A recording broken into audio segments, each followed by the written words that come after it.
ताज्या बातम्यांसाठी महान करेला सबस्क्राइब करा आणि बेल आयकॉनला क्लिक करा। येडूर येथे मुलांसाठी स्वर्णबिंदू प्राशन शिबिर, आदर्श सोशल फाउंडेशनचा स्तुत्य उपक्रम।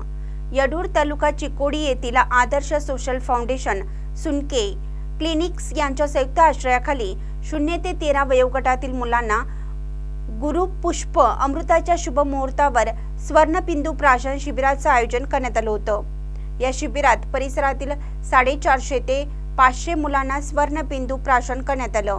अध्यक्षस्थानी आदर्श सोशल फाउंडेशनचे अध्यक्ष डॉक्टर महावीर सुनके हे होते। आदर्श सोशल फाउंडेशन ಮತ್ತು ಸುಂಕೆ ಕ್ಲಿನಿಕ್ ಇವರ ವತಿಯಿಂದ ಇವತ್ತು ಸುಂಕೆ ಕ್ಲಿನಿಕಲ್ಲಿ ನಾವು ಸ್ವರ್ಣಬಿಂದು ಕ್ಯಾಂಪ್ ತಗೊಂಡಿದ್ದೆ ಮತ್ತು ಸ್ವರ್ಣಬಿಂದು ಕ್ಯಾಂಪ್ ತಗೊಂಡಿಂದ ಅದರ ಫಾಯ್ದೆ ಏನಾಗ್ತಿದೆ ಅದರ ನುಕ್ಸಾನ ಏನಾಗುತ್ತೆ ಅದು ಹೇಳ್ತೀನಿ ನಿಮಗೆ। म्हणजे मराठी ಹೇಳ್ತೇನೆ ಈಗ। मुलांच्या प्रतिकार शक्तीमध्ये वाढ होते, मुलांच्या वारंवार आजारी पडणे कमी होते, मुलांची स्मृतिशक्ती एकाग्रता बुद्धिमत्ता वाढ होते, मुलांचा वर्ण उंची पचन व आयुष्य सुधारते। सुवर्ण प्रशान हे प्रत्येक महिन्याच्या पुष्य नक्षत्राला आम्ही घालत असतो आणि प्रत्येक महिन्याच्या पुष्य नक्षत्राला गुरुवारी येते हे आम्ही घालत असतो। आणि आदर्श सोशल फाउंडेशन मध्ये आता 2-3 वर्ष स्वर्ण कॅम्प घेत चालू आहे। या वर्षी पण आज 23/3/2024 ला आम्ही चालू आहे।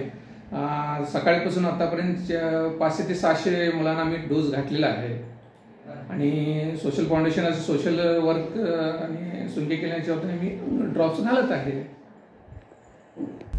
स्वागत महेश फुटाणे तर शिबिराचे उद्घाटन डॉक्टर महावीर सुंके यांच्या हस्ते करण्यात आले। यावेळी महावीर सुंके बोलताना म्हणाले, स्वर्णबिंदू मुलांच्या आरोग्यासाठी अत्यंत उपयोगी व त्यांच्या बुद्धी कौशल्यासाठी गुणकारी आयुर्वेदिक औषध असून आदर्श सोशल फाउंडेशनच्या माध्यमातून ते मोफत मुलांना लसीकरण करण्यात येत असल्यामुळे हा उपक्रम स्तुत्य असल्याचे सांगितले। यावेळी फाउंडेशनच्या उपाध्यक्षा अंजना सुंके, अध्यक्ष महेश सुंके, प्रमोद मटकर, बसवराज चंचनवर, कृष्णा मध्यापगोळ, चंद्रकांत शितोळे, ओंकार करोशी, शिवराज जाधव, श्रीशैल गुरुपादगोळ, अमृता सुंके, मनोज पाटील, महावीर लडगे यांच्यासह अनेक मान्यवर उपस्थित होते। महानकर न्यूजसाठी राजू कोळी, येडूर।